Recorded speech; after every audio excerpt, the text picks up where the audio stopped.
Actualité africaine, Togo, tension à Lomé après des manifestations contre le pouvoir et la vie chère. Jeudi 26 juin 2025, à Lomé, la capitale togolaise, a été secouée par des scènes de tension au matin. Des manifestants, pour la plupart des jeunes, sont descendus dans la rue pour exprimer leur ras-le-bol face à la cherté de la vie et aux réformes politiques controversées.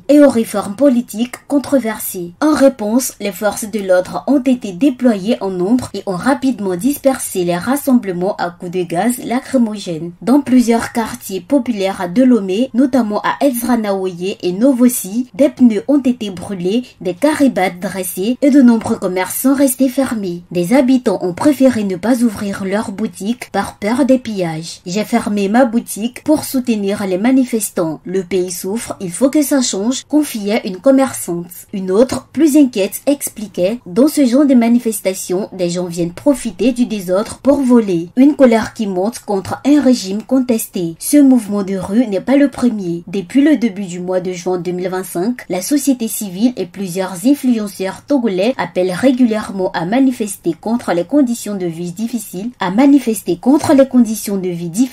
mais aussi contre le pouvoir en place. Le président Faure Gnassingbé, à la tête du pays depuis 2005, a fait adopter en 2024 une nouvelle constitution qui lui permet de rester au pouvoir sans limitation de mandat. Ce changement, mal perçu par une partie de la population, est vu comme une façon de verrouiller encore plus le pouvoir. Autre source de mécontentement, la récente hausse du prix de l'électricité qui alourdit le quotidien de nombreuses familles. Un rappeur devenu symbole. L'arrestation du rappeur Amron, connu pour ses prises de position critiques envers le régime, a contribué à raviver la tension. Arrêté fin mai, puis interné dans un hôpital psychiatrique, il a été libéré à la mi-juin. Son cas a ému une grande partie de la jeunesse togolaise qui y voit une manière de museler la liberté d'expression. Début juin, lors du précédent appel à manifester, une quarantaine de personnes avaient été arrêtées. Certaines ont été relâchées, puis l'ONG Amnesty International a dénoncé des cas de torture. Le gouvernement, lui, nie en bloc ces accusations. Le gouvernement reste ferme. Face à cette contestation, le pouvoir togolais durcit le ton. Le ministre de la Réforme du service public, Gilbert Barawa, a affirmé que les manifestants agissaient en dehors de toute légalité et a prévenu que ceux qui cherchent à semer le désordre et le chaos devront assumer leurs responsabilités. Pour lui, rien ne doit freiner le développement du pays. Un signal pour la sous-région, ce qui se passe au Togo n'est pas sans rappeler les tensions sociales et politiques vécues ailleurs en Afrique de l'Ouest, y compris la Côte d'Ivoire. La colère populaire face à l'injustice, à la vie chère et au manque d'alternance politique devient un langage commun dans de nombreux pays. Les Togolais, longtemps discrets dans la rue, semblent aujourd'hui déterminés à se faire entendre. Reste à savoir si cette mobilisation pourra se structurer dans la durée ou si elle sera étouffée comme par le passé.